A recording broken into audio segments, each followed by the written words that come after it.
नमस्कार दोस्तों, स्वागत है आपके अपने YouTube चैनल संस्कृत अड्डा पर। दोस्तों, आज की जो वीडियो इसमें हम करने वाले हैं आपके टीजीटी पीजीटी 2024 में कोई सा भी एग्ज़ाम हो, चाहे इसमें आपका जो चंडीगढ़ में वैकेंसी निकली हुई है पीजीटी संस्कृत वाली, और या फिर कोई अन्य एग्ज़ाम है, चाहे यूजीसी नेट वाला है जो आपका आगे जा होगा। तो ये जो हम यहाँ पर वैदिक साहित्य से जो क्वेश्चन करने वाले हैं, विस्तार पूर्वक जो है यहाँ पर ये रहेगा, क्योंकि अगर आपको इसके बारे में पता होगा तब आप क्वेश्चन जो है उसको भी आसानी से हल कर लोगे। तो यही जो है आज की वीडियो में हम यहाँ पर करने वाले हैं, वैदिक साहित्य का जो है विस्तार पूर्वक वर्णन। तो सबसे पहले जो है यहाँ पर हम इसके जो परिचय जो है इसके बारे में देख लेते हैं, उसके बाद फिर इसमें जो अन्य भाग है उनको हम देखेंगे। तो सबसे पहले है वैदिक साहित्य का परिचय। विदन्ते जानन्ति विदन्ते भवन्ति विन्दन्ति विचार्यति सर्वे मनुष्याः सत्य विद्यां या येषु वा तथा विद्वांसः च भवन्ति ते वेदाः। अर्थात यहाँ पर वेद जो है, वेद क्या है इन्हीं के बारे में बताया गया है। वेद जो है विद ज्ञान धातु से बना है ये, अर्थात वेद वे हैं जिनके द्वारा सारी सत्य विद्याएं जानी या प्राप्त की जाती हैं। आचार्य जो सायण है इनके अनुसार वेद इष्ट की प्राप्ति और अनिष्ट के प्रहार के अलौकिक उपाय को बताने वाले हैं। ये जैसे यहाँ पर ये पंक्ति दी गई है, एग्जाम में आती है। इष्ट प्राप्ति अनिष्ट परिहारी और अलौकिक उपाय में यह ग्रंथ है वेदति स वेद है। तो ये पंक्ति आपने एग्जाम में देखी भी होगी। आचार्य सायण के अनुसार है वेद इष्ट की प्राप्ति और अनिष्ट के प्रहार के अलौकिक उपाय को बताने वाला है, जो यहाँ पर संस्कृत में दी गई है। इसके बाद है अन्य जो विद्वान हैं उनके अनुसार वेद वह है जिसके द्वारा धर्म आदि पुरुषार्थ जाने जाते हैं। अर्थात विद्यन्ते ज्ञायन्ते लभ्यन्ते या धर्म आदि पुरुषार्थ एवीति वेदाः। तो ये भी यहाँ पर वेद जो है के बारे में बताया गया है। विद्यन्ते ज्ञायन्ते लभन्ते व धर्म आदि पुरुषा एवीति वेदाः, कि जिसके द्वारा जो धर्म आदि पुरुषार्थ जाने जाते हैं। इसके बाद कुछ जो मनीषी हैं इन्होंने, कुछ जो विद्वान हैं इन्होंने वेद का वेदत्व इस तथ्य में माना है कि वह प्रत्यक्ष या अनुमान के द्वारा दुर्बोध तथा अज्ञेय उपाय का ज्ञान स्वरूप कराता है। जैसे यहाँ पर ये जो पद्यांश है इसके माध्यम से बताया गया है। प्रत्यक्षेणानुमीयता व यह तो उपाय न बुध्यते एवं विदन्ति वेदेन तस्माद् वेदस्य वेदता। तो इन सभी जो उपयुक्त परिभाषाएं हैं जो हमने ऊपर पढ़ी, इनसे हमें सिद्ध होता है कि वेद ज्ञान के वे अक्षय कोश हैं जिनमें सभी विषयों का समावेश है। और जो मनुस्मृति है इसमें कहा गया है कि वेद है अखिल धर्ममूलम। तो ये कहाँ पर है? मनुस्मृति में है। तो कई बार आपने देखा भी होगा, जैसे पंक्ति दे दी जाती है वेद अखिल धर्ममूलम, और पूछा जाता है कि फिर ये कहाँ से ली गई है। तो मनुस्मृति में ये आई है, वेद अखिल धर्ममूलम। अर्थात वेद जो है समस्त धर्म का मूल है। वेद परमात्मा के निःश्वास माने गए हैं और यस्य निःश्वसति वेदाः। अर्थात वेद क्या है? परमात्मा के निःश्वास माने गए हैं। सृष्टि की उत्पत्ति के समय धार्मिक, नैतिक व आध्यात्मिक ज्ञान के लिए इनका प्रादुर्भाव हुआ, और ये मानव जाति के प्राचीनतम धर्म ग्रंथ है। इसलिए उस समय की संस्कृति, सभ्यता, धार्मिक मान्यता और रीति रिवाज आदि को जानने के एकमात्र स्रोत इनको माना गया है। वेद क्या है? धर्म के स्तंभ हैं। जैसे एक आप जब भवन मकान बनाते हैं तो उसमें जो खंभे खड़े होते हैं उसी के ऊपर फिर आपका मकान तैयार होता है। तो इस प्रकार से यहाँ पर वेद जो है ये धर्म के स्तंभ कहे गए हैं, मतलब जो आधार स्तंभ है जिसके ऊपर पूरा भवन का निर्माण होता है। वेद साहित्य रूप से भी अधिक महत्वपूर्ण है। महाकाव्य, गीति, गद्य, नाटक, आख्यान, साहित्य आदि काव्य की सभी विधाओं की उत्पत्ति में वेदों का सक्रिय रूप से योगदान रहा है। चाहे वनस्पति विज्ञान हो, सृष्टि विषयक वार्ता हो, चाहे नौका निर्माण संबंधी कथा हो, सभी के अंकुर वेद में ही विद्यमान है। इहलौकिक और जो पारलौकिक दोनों प्रकार के सुख की प्राप्ति का जो स्थान है ये वेद ही है। और यही उचित और अनुचित के निर्देशक भी है। कर्तव्य के उद्बोधक, सुख शांति के साधन, ज्ञान आलोक के प्रसारक तथा निराशा के विनाशक है। भारतीय संस्कृतियों के अनुसार वेद निंदक को नास्तिक कहा गया है। आस्तिक नास्तिक क्या होता है? जो ईश्वर में विश्वास करता तो आस्तिक, नहीं करता तो नास्तिक। ऐसे यहाँ पर इनके बारे में है। तो जो वेद में विश्वास रखेगा आस्तिक, नहीं रखेगा तो नास्तिक। तो वेद निंदकों को क्या कहेंगे? नास्तिक। नास्तिक है, वेद निंदक है। वेद की निंदा करने वाले को नास्तिक कहेंगे। भाषा विज्ञान की दृष्टि से भी वेद महत्वपूर्ण है। वैदिक भाषा के बिना भारोपीय भाषाओं का अध्ययन संभव नहीं है। भारोपीय जो है, भारत और यूरोप में मिलाकर बना है भारोपीय भाषा। तो वैदिक भाषा के बिना भारोपीय भाषाओं का भी जो अध्ययन है वो संभव नहीं है। वेदों के उपदेश सार्वकालिक और सार्वभौमिक है। वेद ही सभी भारतीयों को एक सूत्र में बांधता है और वे भारतीय के क्या है? प्रकाश स्तंभ है। और भारतीय परंपरा में उन्हें शब्द प्रमाण के रूप में स्वीकार किया गया है। अब आ जाते हैं वेद के बारे में। वेद कितने होते हैं? 4 होते हैं। ऋग, यजु, साम और अथर्ववेद। तो ये 4 वेद हैं। अब जो आ जाते हैं यहाँ पर देवता।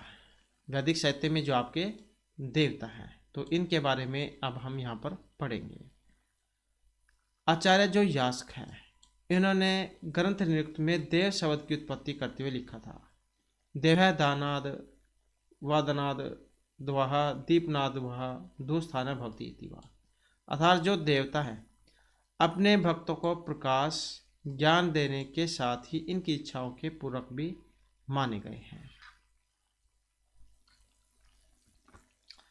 और एक और जो क्वेश्चन एग्जाम में आता है देवताओं वाला, वैदिक देवताओं की जो संख्या कितनी है? 33 है। अब 33 कैसे है? तो ये जो देवता है इनको 3 भागों में बांटा गया था, जिसमें 11 तो जो है 11-11 इस प्रकार से बांटा गया था। जैसे 11 तो आ जाते हैं पृथ्वी स्थानीय, 11 अंतरिक्ष स्थानीय और 11 ही दो स्थानीय। तो इस प्रकार से इनकी संख्या 33 हो जाती है। 33 कोटि जिसे कह देते हैं। तो ये 11-11 है, 3 भागों में इनको माना गया है। फिर ये जो यहाँ पर पृथ्वी, अंतरिक्ष, दुस्थानीय जो है, इनमें देवता भी फिर इसी प्रकार से बांटे गए हैं, जिनके बारे में हम आगे देखेंगे। तो पृथ्वी स्थानीय देवताओं में अग्नि, जो हमने यहाँ पर पढ़ा, जैसे ये 11 पृथ्वी स्थानीय देवता हैं, तो इसमें अग्नि जो देवता ही आ जाते हैं। और जो ये अंतरिक्ष स्थानीय देवता हैं 11, इसमें इंद्र आ जाते हैं। और जो ये 11 दो स्थानीय देवता है, इसमें सूर्य ही आ जाते हैं, सूर्य आदि जो देवता हैं। और यह विभाजन इनके निवास स्थान के अनुसार किया गया है। तो जहाँ जिसका भी निवास स्थान है, जैसे पृथ्वी है, अग्नि है, ऐसे ही अंतरिक्ष वाला हो गए, इंद्र हो गए, और दो स्थानीय जो स्वर्ग है, सूर्य हो गए। तो इस प्रकार से जो है इनको बांटा गया था। 33 जो देवता हैं, 3 भागों में इनको बांटा गया था। प्रत्येक में 11-11 देवता ये आ जाते हैं। और जैसे फिर ये आगे, जैसे ये अग्नि है, पृथ्वी स्थानीय है, और अंतरिक्ष वाले इंद्र हो गए, और दुस्थानीय सूर्य हो गए। तो इस प्रकार से इनको बांटा गया था। सतपथ जो ब्राह्मण है, इसमें 8 वसु, 11 रुद्र, 12 आदित्य, 1 इंद्र और 1 प्रजापति को मिलाकर 33 देवताओं का उल्लेख इसमें हुआ है। तो 8 वसु, 11 रुद्र, 12 आदित्य, 1 इंद्र और 1 प्रजापति, इन्हें मिलाकर कितने हो जाते हैं? 33। यद्यपि ऋग्वेद है 399 अर्थात, और जो ये सतपथ है 11, 6, 3, 4, संख्यान इसमें कोई नहीं है। और 8, 21, 14 श्रोत्र सूत्र में देवताओं की संख्या, इन्हें सभी को मिलाकर जाए जो 33 जो है 39 इतने देवता माने गए हैं। यह संख्या प्रवर्ती देवशास्त्र में 33 करोड़ पहुंच गई। और पुराणों में जो 33 कोटि देवता है, इनका लेखा में मिलता है। जैसे कि आपने ऊपर पढ़ा था, 33 देवता जो थे, 33 कोटि जिन्हें कहा जाता है 33 करोड़ देवता। तो यहाँ पर जो कोटि है, कोटि शब्द क्या है? प्रकारवाचक है और संख्यावाचक नहीं है। तो 33 प्रकार के देवता हैं, जिन्हें हम कह देते हैं कि 33 करोड़ देवी देवता हैं।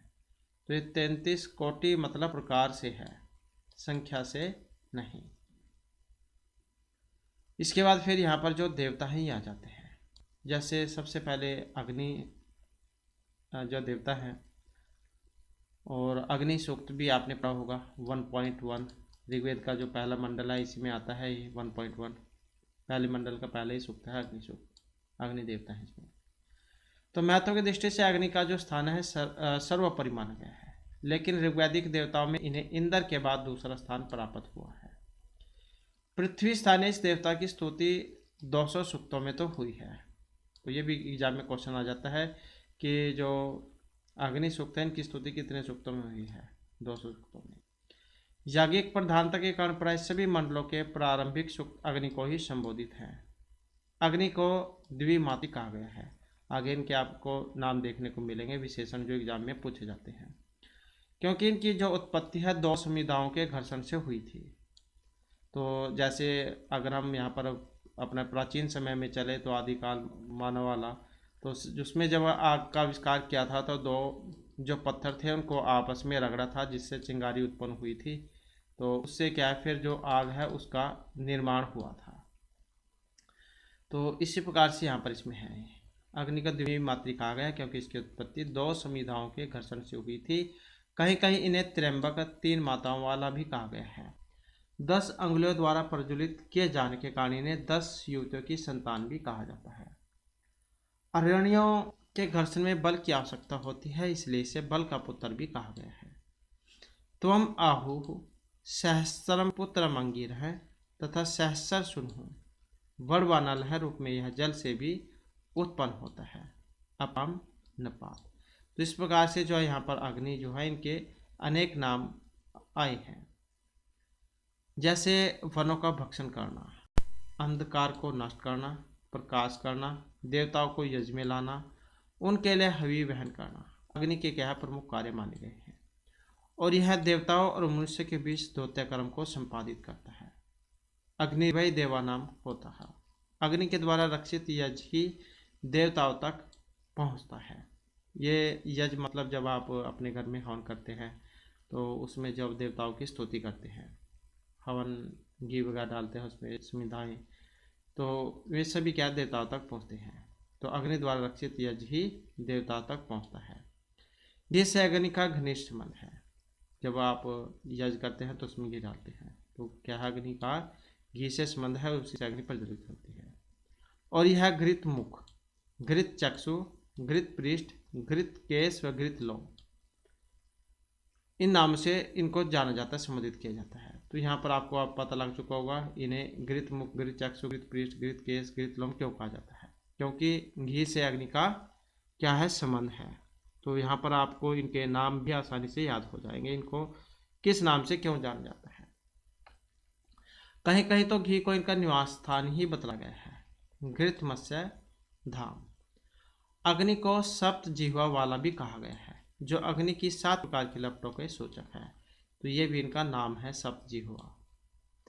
अपने तेज जबड़ों के द्वारा वनों का भक्षण करने के कारण अग्नि को तीक्ष्ण दृष्ट, प्रकाश में लाल ज्वालाओं से युक्त होने के कारण सूचिदन और रुकम दंत, सायम सायम करती हुई लपेटों के कारण रंभाता हुआ बैल, तीव्र गति वाला होने के कारण सेन व गरुड़, धुएं रूपी स्तंभ के कारण धूमर केतु व उषा काल में प्रज्वलित होने के कारण उर्ष बुर्ध भी कहा गया है।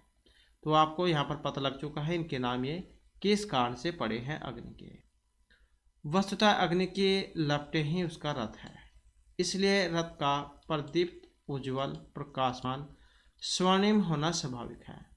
इसके रथ को 2 मनोजवा और मनोज्य घृत पृष्ठ लोहित वायु प्रेरित अश्व के द्वारा खींचा जाता है। एक एग्जाम में क्वेश्चन आया हुआ था पहले कि जैसे अग्नि है इनका रथ किस प्रकार के घोड़ों के द्वारा खींचा जाता है। तो इनके रथ को 2 मनोजवा और मनोज्य घृत पृष्ठ लोहित वायु प्रेरित इन घोड़ों के द्वारा अश्वों के द्वारा खींचा जाता है। अग्नि का मानव जीवन के साथ अत्यंत घनिष्ठ संबंध है। सारे गृह कार्य अग्नि द्वारा ही संपन्न किए जाते हैं। दैनिक कार्यों में प्रयोग किए जाने के कारण इसे गृहपति, विषवपति, दमुनस, वरेण्य, अतिथि ये कहा गया है। और इसे माता, पिता, पुत्र, भ्राता व मनुष्य का मित्र भी कहा गया है।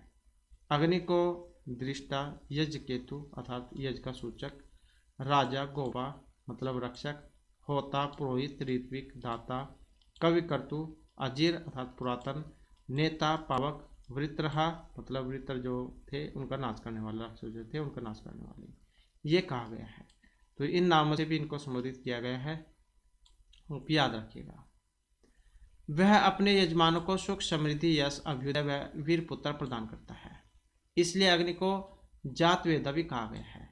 तो जातवेदा क्यों कहा गया है? वह अपने यजमानों को सुख, समृद्धि और यश, अभ्युदय और वीर पुत्र प्रदान करता है, इसलिए इनको क्या कहा गया है? जातवेदा। अग्नि को क्या है? इंद्र का जुड़ा भाई भी माना गया है। और ऋग्वेद के पुरुष सूक्त अनुसार अग्नि की उत्पत्ति विराट पुरुष के मुख से हुई है। तो ये भी क्वेश्चन एग्जाम में बहुत ज़्यादा आता है।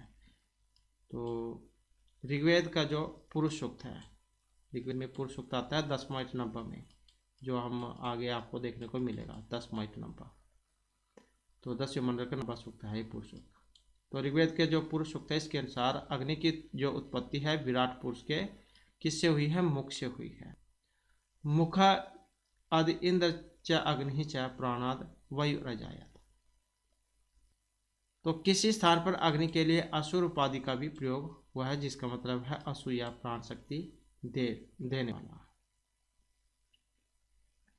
तो इस प्रकार से यहाँ पर ये आपका अग्नि सूक्त है, जो आपको एग्जाम में इसके बारे में देखने को मिल सकता है।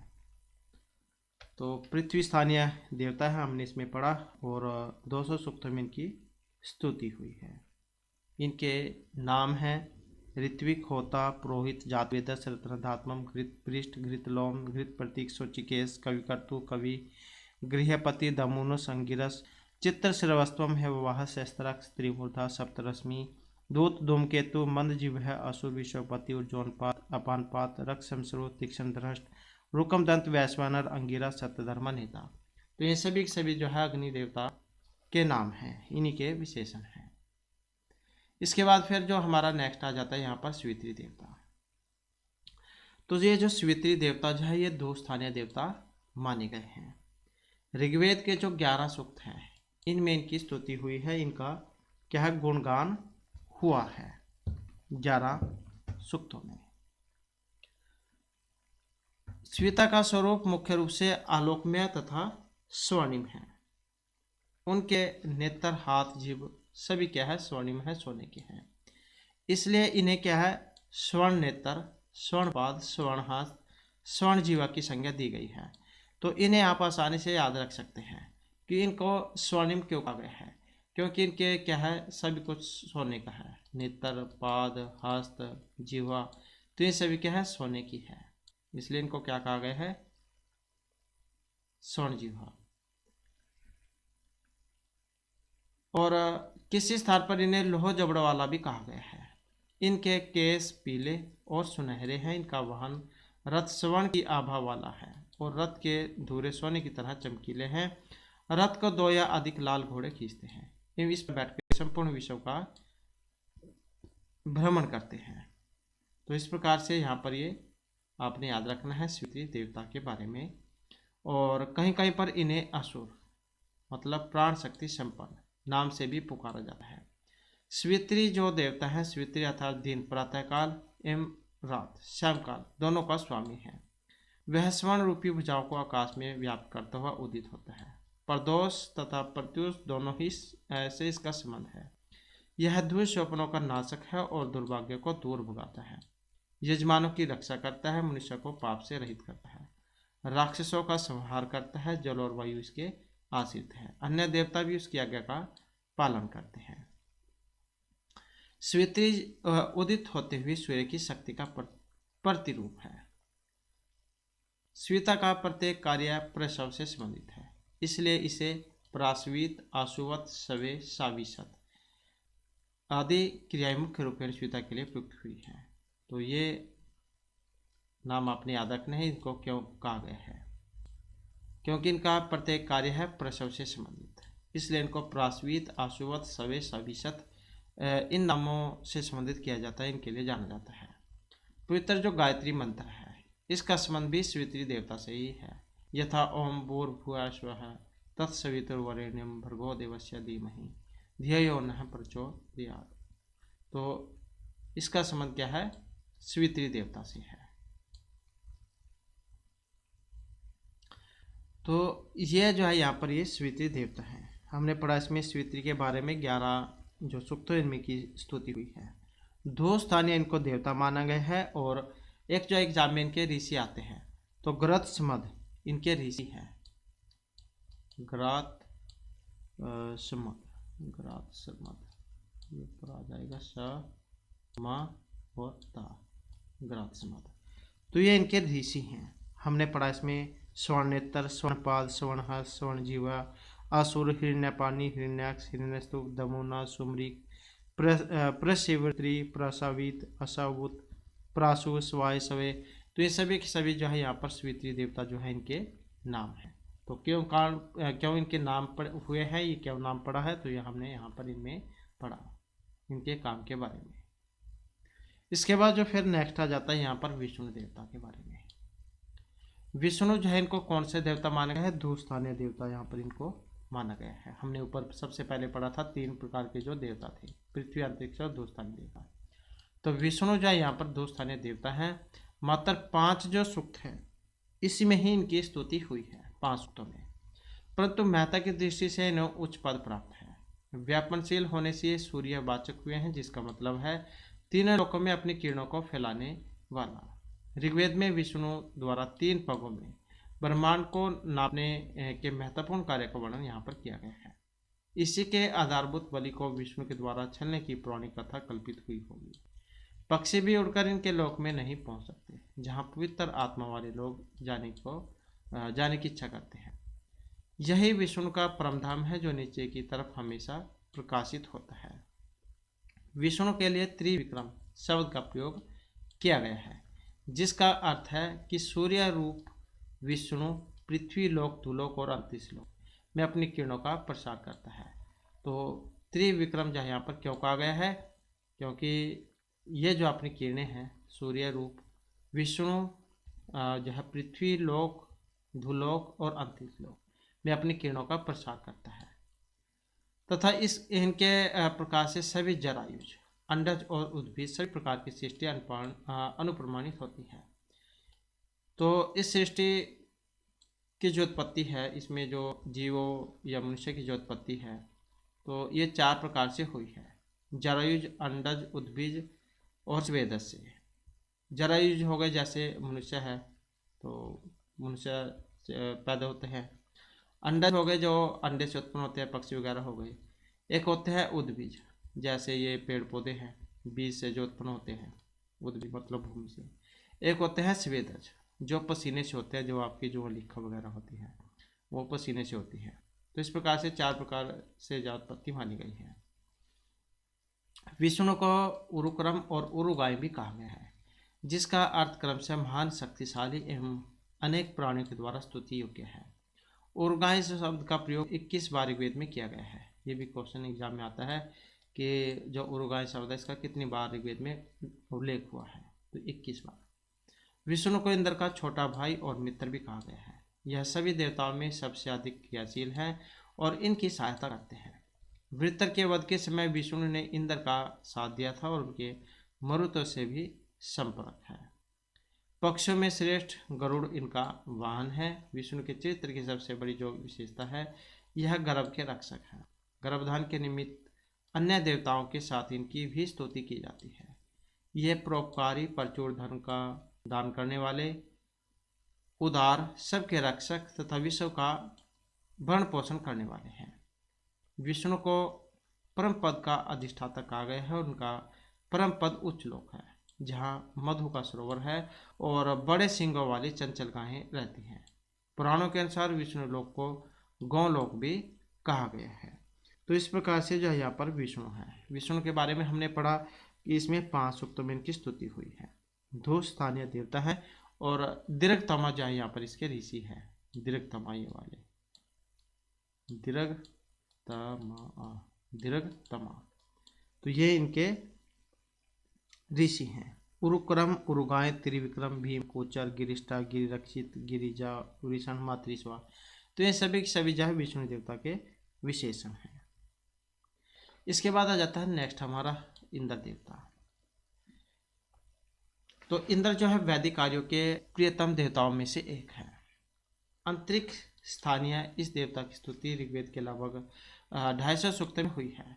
तो ये कौन से स्थानीय देवता है? अंतरिक्ष स्थानीय देवता है इंद्र। स्तुति कितने सूक्त में हुई है? 250 सूक्तों में, जो ऋग्वेद का चतुर्थ अंश है, चौथा अंश है। तथा इसके अतिरिक्त 50 सूक्तों में अन्य देवताओं के साथ भी इनकी स्तुति की गई है, जिससे इनकी महत्ता का हमें पता चलता है। इनके 3 गुण कहे गए हैं। 3 गुण कौन कौन से इनके? एक तो है महान कार्य को करने की शक्ति, अतुल पराक्रम और असुरों को युद्ध में जीतना। तो ये हैं इनके 3 मुख्य काम, 3 गुण।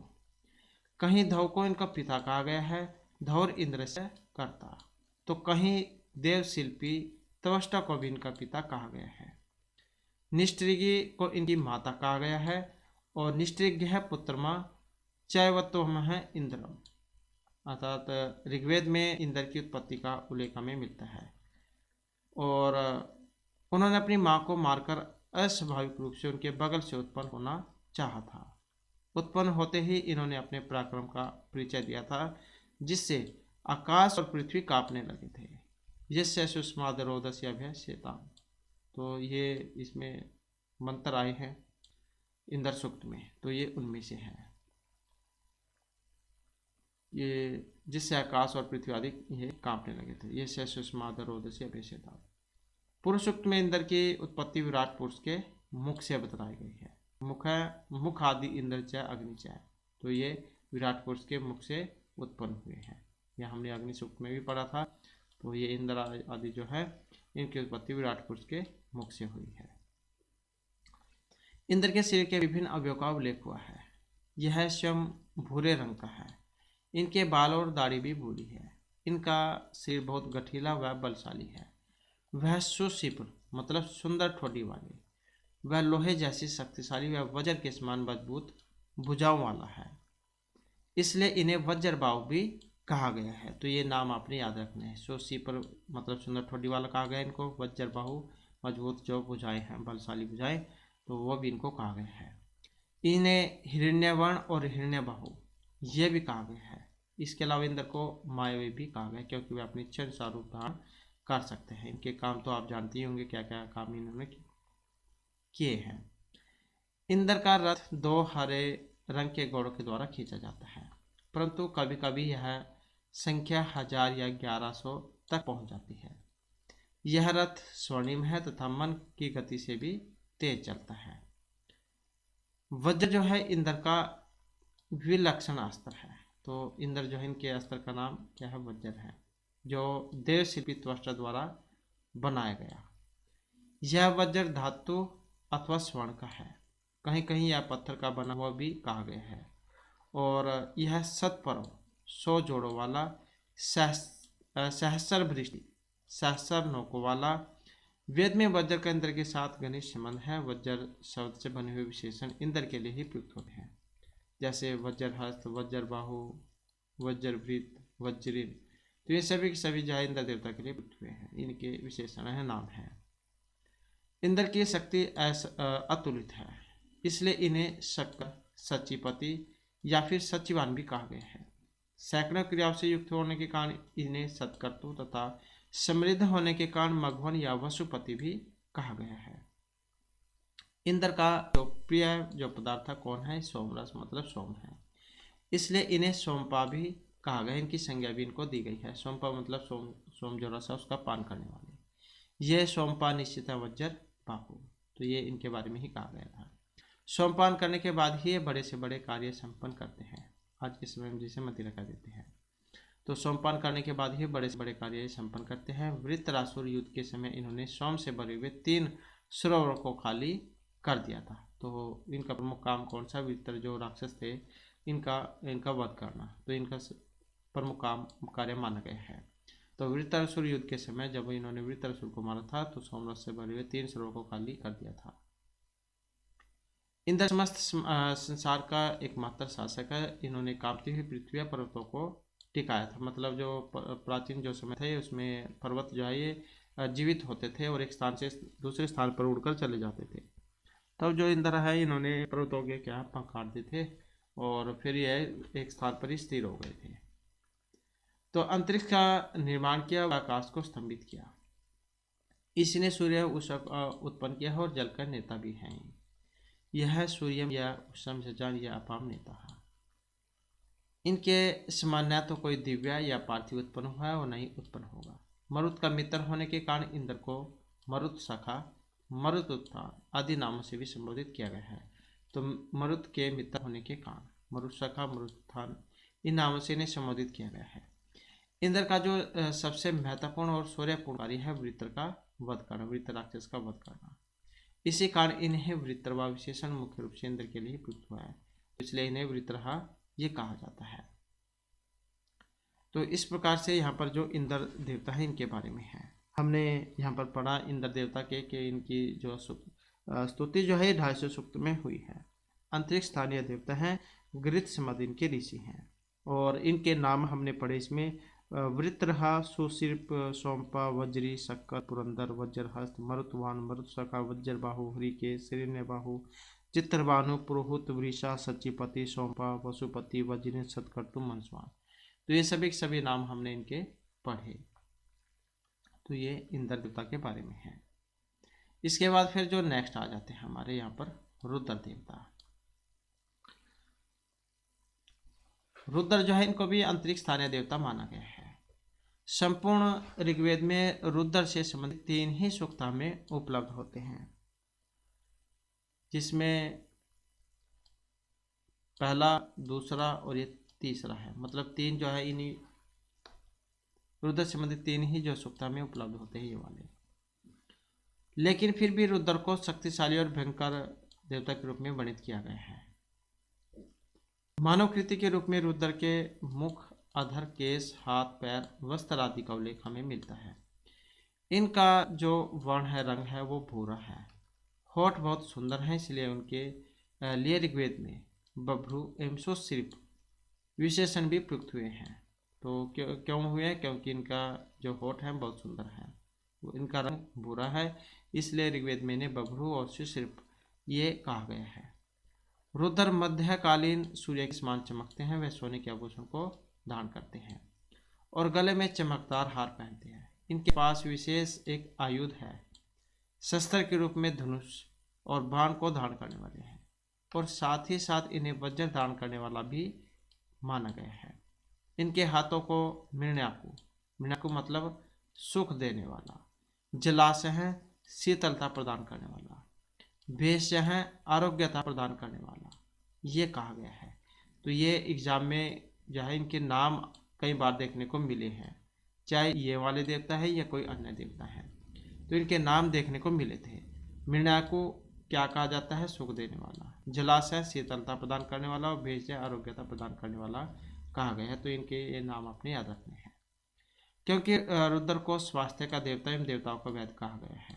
तो ये भी क्वेश्चन एग्जाम में कई बार पहले आया हुआ था, बहुत समय पहले जा देखा गया था ये वाला क्वेश्चन भी, कि जैसे स्वास्थ्य के देवता के नाम से जाने जाते हैं या कौन प्रसिद्ध हैं स्वास्थ्य के देवता, तो जो रुद्र देवता है इनको जाना जाता है। देवताओं का वैद्य भी इनको कहा गया है, जिनके पास स्वास्थ्य प्रदान करने की विशेष औषधि है। ऋग्वेद में रुद्र को मरुतों का पिता स्वामी भी कहा गया है। रुद्र ने मरुतों को पृश्चिन नाम की गांव के थनों से उत्पन्न किया था। किनसे? मरुतों को पृश्चिनी नाम की गांव के थनों से। जगत का विनाश करने में रुद्र शुकर के समान है। यह लाल रंग का स्वर्ग का शुकर है और उसको अरुष भी कहा गया है।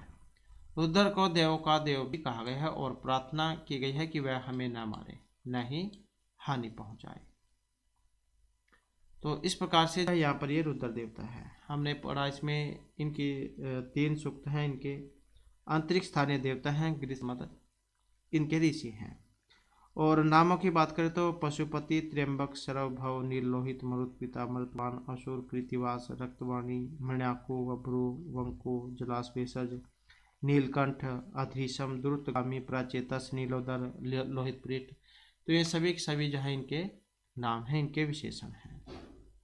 इसके बाद जो नेक्स्ट आ जाता है हमारा यहाँ पर जो बृहस्पति देवता है। बृहस्पति जो है यहाँ पर इनके स्थान को बात करें तो पृथ्वी स्थानीय देवता यहाँ पर इनको माना गया है। बृहस्पति जो ऋग्वेद के 11 संपूर्ण सूक्तों में स्वतंत्र रूप से तथा अन्य 2 सूक्तों में इंद्र के साथ संयुक्त रूप में वर्णित है। इनका दूसरा नाम है ब्रह्मणास्पति, मंत्र के पति। तो ये आप याद रखिएगा। तो ब्रह्मणास्पति मतलब मंत्र के पति। बृहस्पति अग्नि के प्रतीक जान पड़ते हैं। अग्नि की ही भांति बृहस्पति भी एक पुरोहित है, जिन्हें शक्ति का पुत्र और अंगिरस भी कहा गया है। अग्नि की ही भांति बृहस्पति के भी 3 स्थान हैं तथा ये सभी गृहों के पूज्य एवं आवासों के अधिपति अर्थात सदस्पति कहे जाते हैं। इस प्रकार बृहस्पति याग आदि अनुष्ठानों के ऊपर शासन करने वाले हैं। बृहस्पति की सींगे तीखी तथा पीठ काली है। इन्हें सप्तमुख, सप्तरश्मि, सप्तजिह्वा, नीलपृष्ठ, तीक्ष्ण सींगों वाला और संत पंखों वाला कहा गया है। तो ये आप नाम इनके याद रखिएगा। बृहस्पति जो है इनकी सींग जो है तीखी है और पीठ काली है। इनको सप्तमुख, सप्तरश्मि, सप्तजिह्वा, नीलपृष्ठ, तीक्ष्ण सींगों वाला और सतपंख वाला कहा गया है। ये स्वयं वर्ण के समान देदीप्यमान है। स्वयं जो स्वर्ण के समान चमकते हैं, देदीप्यमान है। इन्हें हाथों में धनुष बाण और सुनहला परशु लिए हुए दिखाया गया है। इनके रथ को लाल रंग के घोड़े खींचते हैं और ये दैत्यों का नाश करके गोष्ठों को खोल देते हैं। सभी प्रार्थनाओं तथा मंत्रों के प्रेरक होने के कारण बृहस्पति के बिना यज्ञ आदि का अनुष्ठान एवं निष्फल व्यापार मात्र होता है। बृहस्पति इंद्र के साथ घनिष्ठ रूप से प्रशंसित किए गए हैं। बृहस्पति मनुष्यों को उत्तम व्यय और सौभाग्य प्रदान करते हैं, उनके ऋणों को उतारते हैं और उनके द्रोहियों का नाश करते हैं। उत्तम स्तुति के द्वारा बृहस्पति की कृपा प्राप्त की जा सकती है। तो इस प्रकार से यहाँ पर हमने बृहस्पति जो है इनके बारे में पढ़ा। 11 सूक्तों में इनकी स्तुति हुई है और पृथ्वी स्थानीय जो है यहाँ पर इनका स्थान माना गया। पृथ्वी स्थानीय देवता हैं और वामदेव जो है यहाँ पर इनके ये ऋषि हैं। तो ये नाम आप याद रखिएगा, वामदेव। तो वामदेव जो है यहाँ पर इनके ऋषि हैं। और यहाँ पर हमने इनके बारे में पढ़ा कि इनको सप्तमुख, सप्तरश्मि, नीलपृष्ठ, ब्रह्मणास्पति, तीक्ष्ण श्रृंग, धूतिमान, वाचस्पति, मनुष्यों का गणपति, शक्तिपुत्र, द्रव्यहंता, सुगोपा, पथिकृत, सदस्पति, मंजीवा। तो इन सभी नामों से इनको संबोधित किया गया है। इसके बाद फिर नेक्स्ट जो हमारा जाता है यहाँ पर जो अश्विन देवता है। तो 2 स्थानीय अश्विन युगल देवता है। तो कौन सा स्थान है इनका? 2 स्थानीय देवता इनको माना गया है। इंद्र, अग्नि, सोम के बाद अश्विन ये नाम आता है। ऋग्वेद के लगभग 50 संपूर्ण सूक्तों में तथा अन्य सूक्तों में अन्य देवताओं के साथ अश्विन देवता की स्तुति की गई है। तो कितने में? 50 सूक्तों में। और 2 होते हुए भी अविभक्त रूप से एक दूसरे से संयुक्त हैं। ये प्राचीन होते हुए भी युवक हैं और ये दोनों प्रकाशमान हैं। कमल पुष्पों की माला धारण करने वाले हैं। सोम की अपेक्षा मधु से इनका घनिष्ठ संबंध है। इनके पास मधु से भरा हुआ कोष है। कोष मतलब जो खजाना से आप कह सकते हैं। साथ ही साथ इनका अंकुश एवं रथ भी मधु में है। इनका रथ कभी बैल, कभी घड़ियाल एवं कभी पक्षियों के द्वारा खींचा जाता है। उषा तथा सूर्य के उदय काल के मध्य में इनका आविर्भाव होता है। उषा इनको बुलाती है और ये उनके पीछे पीछे जाते हैं। अश्विन देवता स्वर्ग के पुत्र हैं। उनको निवर्णाज और त्वष्टा की पुत्री शरणु का भी पुत्र कहा गया है। उषा को इनकी बहन कहा गया है। अश्विन के लिए मुख्य रूप से दसना मतलब अद्भुत, न असत्य अर्थात सत्य, हिरण्यवर्तन मतलब स्वर्णिम मार्ग वाला आदि विशेषणों का प्रयोग मिलता है। इनको सूर्यपुत्री, सूर्य का पति भी कहा गया है। तो ये इनके नाम यहाँ पर आए हैं जो आपको पता होने चाहिए। तो अश्विन जैन के लिए दसना अर्थात अद्भुत, न सत्य मतलब सत्य, हिरण्यवर्तन मतलब स्वर्णिम मार्ग वाला आदि विशेषणों का इनके लिए प्रयोग किया गया है। इनको सूर्यपुत्र अर्थात सूर्य का पति भी कहा गया है, जिसे इन्हें स्वयं वर्ण किया गया है।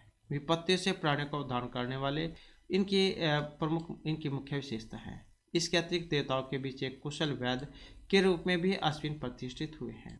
शारीरिक व्याधियों को दूर करने, नव यौवन प्रदान करने और नए अंगों की रचना करने में वे समर्थ हैं। इन्होंने भुज्यु नामक राजा को समुद्र में डूबने से बचाया था। तो कई बार आ जाता है अगर कि इन्होंने कौन से देवता को कौन से राजा को बचाया था, तो अगर आपको पता होगा तभी आप कर पाओगे, क्योंकि वैसे तो आप कहीं पर ये देखने को नहीं मिलेगा। तो बुज्जु नामक जो राजा थे उनको बचाया था इन्होंने समुद्र में डूबने से।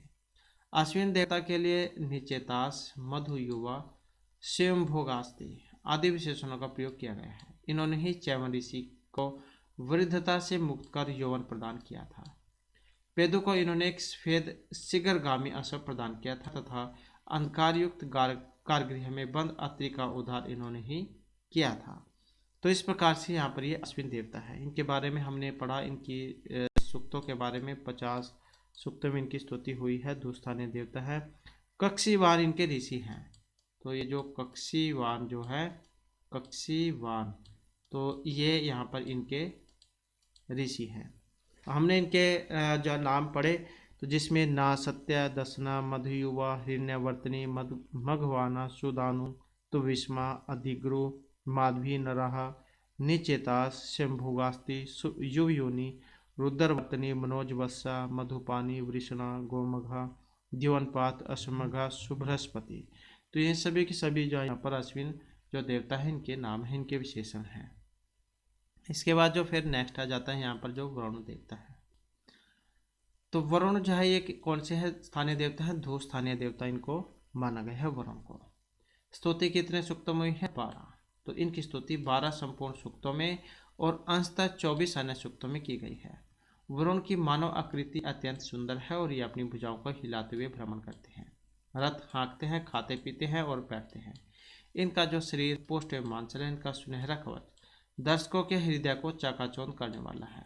सूर्य इनके नेत्र हैं, इनके सहस्र नेत्र भी हैं और ये दूर से दूर की वस्तुओं को भी देख सकते हैं। इनका स्वर्णिम प्रासाद जो महल है और ऊर्ध्वतम लोक में 1000 स्तंभों तथा सहस्र द्वारों से मंडित है। तो इनका जो महल कह सकते हैं, तो उनके बारे में बताया गया है कि सोने का बना हुआ है, ऊंचा है, हजारों खंभे और हजारों उसमें मतलब द्वार हैं, दरवाजे हैं, और जहाँ पर बैठकर ये भविष्य में करणीय समस्त कार्यों को देखा करते हैं और इनके गुप्तचर इन्हें चारों ओर से घेर कर बैठे रहते हैं। वरुण के लिए असुर विशेषण का भी प्रयोग किया गया है। इनको एक सम्राट के रूप में उपस्थित किया गया है। इनकी आज्ञाएं अत्यंत कठोर हैं। इन कठोर नियमों के अनुशीलन के कारण ही इन्हें धृतव्रत कहा गया है। तो धृतव्रत किस कारण से कहा गया है? इनकी जो आज्ञाएं कठोर होने के कारण, इनकी आज्ञाएं अत्यंत कठोर हैं। इन कठोर नियमों के अनुशीलन के कारण ही इन्हें धृतव्रत नाम से संबोधित किया गया है। आकाशगामी पक्षी, वेगवती नदियाँ, सुविस्तीर्ण आकाश भी इनकी महानता की सीमा का स्पर्श नहीं कर सकते। ये सभी लोग वर्ण में ही समाहित है और ये अपने उपासकों को उनके द्वारा किए गए पापों से तो मुक्त करते ही हैं, साथ ही उसके पिता द्वारा दूसरों के द्वारा एवं अज्ञान में भ्रमश किए गए पापों से भी मुक्त कर देते हैं। वरुण विश्व के नैतिक अध्यक्ष के रूप में प्रतिष्ठित है और इनके लिए क्षत्रिय, सम्राट, मायावी, पुरुषांश इन विशेषणों का प्रयोग किया गया है। तो यहाँ पर हमने जो वरुण जो है इनके बारे में पढ़ा। 12 सूक्तों में इनकी क्या है? स्तुति हुई है। धूस्थानीय देवता हैं और सुनहसेब ये इनके ऋषि हैं। सुनहसेब, सुनहसेब, सुनहसेब, तो ये इनके ऋषि हैं। और नाम हमने इनमें पढ़ा उरुशंस, असुर, क्षत्रिय, धृतवर्त, आदित्य, ऋतगोपा, अमृतस्य गोपा, दूतदक्ष, सौराट, मायावी, ऋतावधु, उरुचक्षस, दिव्य कवि, सवयोजा। तो ये सभी इनके नाम हैं। इसके बाद जो नेक्स्ट आ जाता है उषा देवता। उषा जो है इनको क्या है? धूस्थानीय देवता माना गया है। धूस्थानीय देवता उषा की स्तुति, उसके स्वरूपों का वर्णन ऋग्वेद के 20 सूक्तों में किया गया है। तो कितने सूक्तों में हुआ है? 20 सूक्तों में। उषा शब्द वसदीप्तो धातु से बना है। तो किससे बना है? वसदीप्तो धातु से। वह जो है वाकु संप्रसारण होता है, तो उससे बना है, वसदीप्तो धातु से। इसका अर्थ होता है चमकना या प्रकाशमान होना। उषा को एक सुंदरी नवयुवती नर्तकी के रूप में भी उपस्थापित किया गया है। यह नित्य नवीना होकर भी पुरानी है। इस सबके मार्ग को प्रकाशित करती है, अंधकार को दूर भगाती है, चमकते हुए सुसज्जित वेग 100 रथों पर चलती है। देवताओं को सोम पीने के लिए बुलाती है एवं अपने निर्धारित नियमों का पालन करने के साथ ही देवताओं की आज्ञा का उल्लंघन भी कभी नहीं करती है। उषा का सूर्य के साथ घनिष्ठ संबंध है। इनको विभिन्न स्थानों पर सूर्य की पत्नी, माता या फिर बहन कहा गया है। सूर्य उषा का उसी प्रकार पीछा करता है जिस प्रकार कोई पुरुष किसी नवयौवना स्त्री का पीछा करता है। उषा को रात्रि की बड़ी बहन, उषा जो है उषा को रात्रि की बड़ी बहन तथा ध्रुव की पुत्री कहा गया है। उषा का संबंध अश्विनों, अग्नि, इंद्र और अन्य देवताओं से है। उषा के लिए मघोनी मतलब दानशीलता, रेवती अर्थात धनवाली, विषवारा सबके द्वारा वर्ण की जाने वाली, दुहिता दिव है आकाश में उत्पन्न होने वाली, और अमृत केतु अमरतव की पताका वाली, सुभगा, गोमती, रितावरी, अश्वती आदि विशेषणों का इनके लिए प्रयोग किया गया है। उषा की स्तुति प्रायः प्रकाश, धनपुत्र एवं दीर्घायु के लिए की गई है। तो इस प्रकार से हमने यहाँ पर पढ़ा उषा के बारे में। इनकी जो स्तुति है कितने सूक्तों में हुई है? 20 सूक्तों में हुई है। 2 स्थानीय देवता है। ऋषि की अगर हम बात करें तो वशिष्ठ जो यहाँ पर इसके क्या है? देवता है, ऋषि है वशिष्ठ। तो ये वशिष्ठ इनके ऋषि हैं।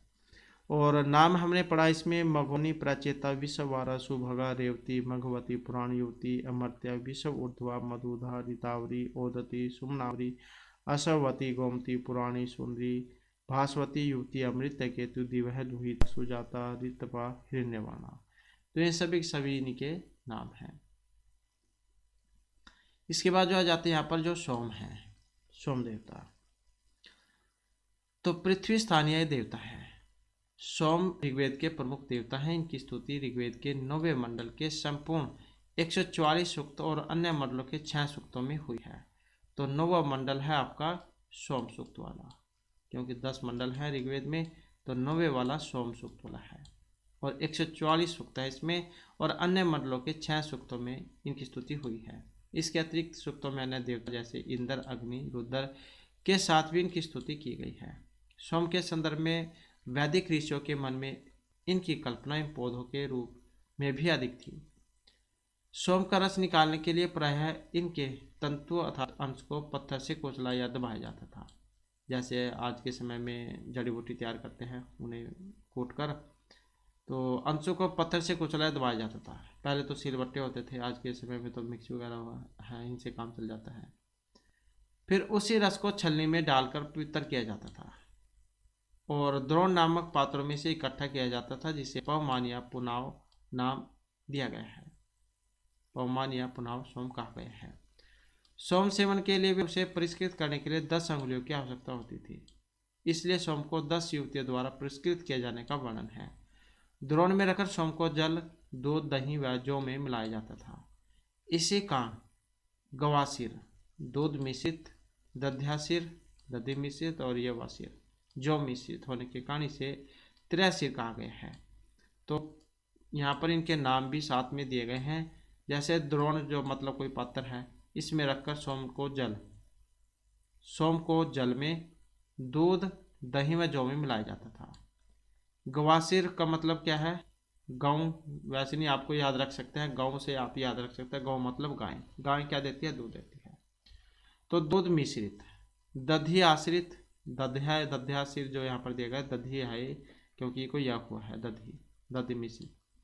और ये जो होता है उसको क्या देते हैं? तो यवासिर मतलब जो मिश्रित होने के कारण इसे त्रैसिर कहा गया है। त्रैसिर क्यों? क्योंकि 3 है, गवासिर हो गया, दध्यासिर हो गया, यवासिर हो गया, तो इसी कारण से 3 हो गए त्रैसिर, मतलब 3 चीज़ों का मिश्रण इनको कहा गया है।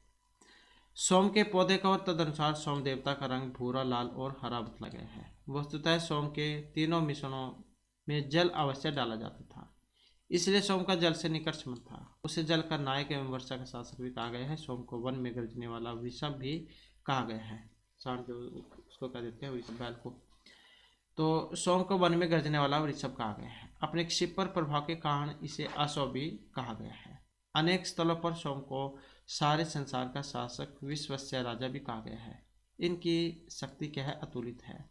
सूर्य के प्रकाशक है। ऐसा है सूर्यम अरोचत, दुष्टों का वध करने वाला, अग्निसंसहा, दोनों लोगों का उत्पादक, जनित रोदस्य हो, महान अद्वितीय योद्धा, राक्षसों को नष्ट करने वाला, रक्ष अहन, अपने अहन, ये अहन धातु जो है उसमें बना है, तो राक्षसों को नष्ट करने वाला, अपने हाथ में भयंकर और तीक्ष्ण आयु धारण करने वाला, सहस्र वृष्टि ही, वह अपने उपासकों को घाय, घोड़े, रथ, स्वर्ण, पृथ्वी, भोजन, पशु आदि प्रदान करने वाला है।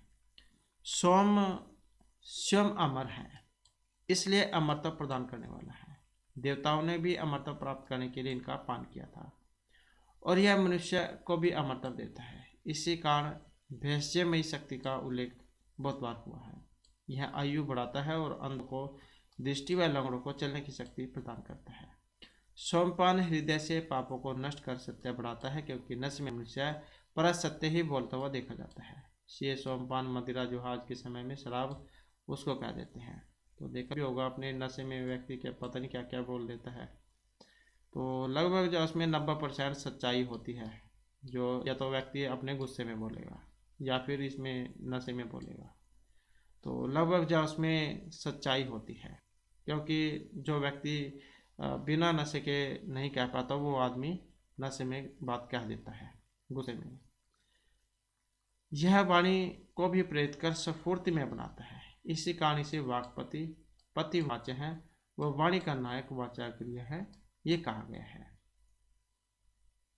वैसे तो सोम सभी देवताओं का प्रिय पदार्थ है, परंतु इंद्र के तो यह आत्मा है, क्योंकि इंद्र तो पीते सोमरस है। यद्यपि सोम की स्तुति में एक पूरा मंडल अर्पित है, तथापि उसकी उत्पत्ति का कहीं संकेत नहीं है, जो अक्षुक्त है। ऋग्वेद के 10 मंडल का 34 सूक्त का पहला जो है, ये केवल एक स्थल पर इसे मोजवत पर्वत पर उत्पन्न होने वाला कहा गया है। समस्या इव मोजवत भक्ष्य है, इसलिए इन्हें मोजवत भी कहा गया है। पर्वत पर्वतावृत अवगृष्ठा विशेषण भी सोम की उत्पत्ति उच्च स्थान पर ही प्रमाणित करते हैं। यद्यपि सोम एक पार्थिव पौधा है, तथापि उत्क्रोश पक्षी के द्वारा इसे स्वर्ग से पृथ्वी पर लाए जाने का संकेत है। इसलिए सोम की उपयोगिता देकर इसे वेद का प्रमुख एवं महत्वपूर्ण देवता माना गया है। तो इस प्रकार से हमने यहाँ पर इनके बारे में पढ़ा। जो सोम है, इनकी स्तुति के बारे में 150 सूक्तों में इनकी स्तुति हुई थी। पृथ्वी स्थानीय देवता हैं और कर्णव यहाँ पर जो है इनके ऋषि माने गए हैं, कर्णव। और इनके नाम हमने पढ़े यहाँ पर मोजवत, पवमान, वनस्पति, वाचस्पति, रक्षोहा, विषव चर्षणी, दिवह, शिशु, अमर्त्य हैं, सूची, औषधिपति, महिष्ठ, इंद्र पीत हैं, क्योंकि इंद्र पीते हैं इनको, सहस्त्रधार है, मधुमान, अमृत, गिरितादि। तो इस प्रकार से हमने इनके नाम पढ़े हैं। तो इस प्रकार से जो हमारे आज के यहाँ पर वैदिक साहित्य से संबंधित महत्वपूर्ण जाए क्वेश्चन थे, भाग थे। नेक्स्ट जो वीडियो इसमें हम इससे आगे के जो महत्वपूर्ण जो क्वेश्चन है, संक्षिप्त सार जो है होगा इनका, तो उनको हम करेंगे, क्योंकि अगर आपको इनके बारे में पता होगा तभी आप कोई सा भी क्वेश्चन हो उसे आसानी से हल कर लोगे। और दोस्तों, हमारे साथ अंत बनाने के लिए धन्यवाद।